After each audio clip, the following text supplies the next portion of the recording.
It's one thing to lose a friend. It's another thing to feel like you killed them, not with a weapon, but with a decision, a lie, a dare, a silence that came too late, a choice that spiraled out of control. Now, every time you breathe, you wonder if they'd still be breathing, if you had just done things differently. Sometimes it's not direct. Sometimes it's not obvious. But deep down, you played a role. You were the one who told them to take that trip. You handed them the keys after that party. You pressured them to try just one hit. You introduced them to that crowd. You ignored the signs. You said, "Don't be so dramatic." And now, you're living in rewind. One boy I met lost his friend to suicide.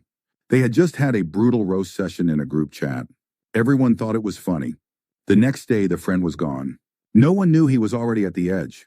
But after that, even the jokes started to feel like knives. Now the boy says, "I think my words pushed him over." Even if no one blames you, you blame yourself. And that kind of guilt doesn't fade. It etches itself into you. This isn't hypothetical for some people. Some were literally behind the wheel. They drove drunk. They dared someone to race. They took the wrong turn. And now their best friend's name is on a headstone. One girl told me she crashed during a joyride. She walked out with a broken leg. Her best friend died on impact. And now, every time she looks in the mirror, she sees a killer staring back. Even though it was an accident, even though she didn't mean it, that doesn't stop the nightmares. Because guilt doesn't care about logic. It only cares about what might have been. You might still smile in photos. Go to work. Pretend to live. But no one sees the silent courtroom inside your head. You become your own judge and jury. You sentence yourself every day. No parole. No forgiveness. Just quiet punishment. You don't talk about it. Because how do you even begin? "Hey, I think I killed my friend, accidentally." Who says that? Who understands that? So you carry it alone. And the guilt turns into shame. And the shame turns into self-destruction. This is where people break. Not from the death, but from the belief that they're not allowed to be happy again. They start sabotaging everything good.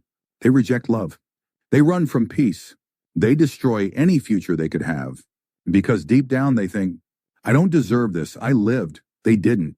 So they rot. Quietly. Publicly, fine. Privately sinking.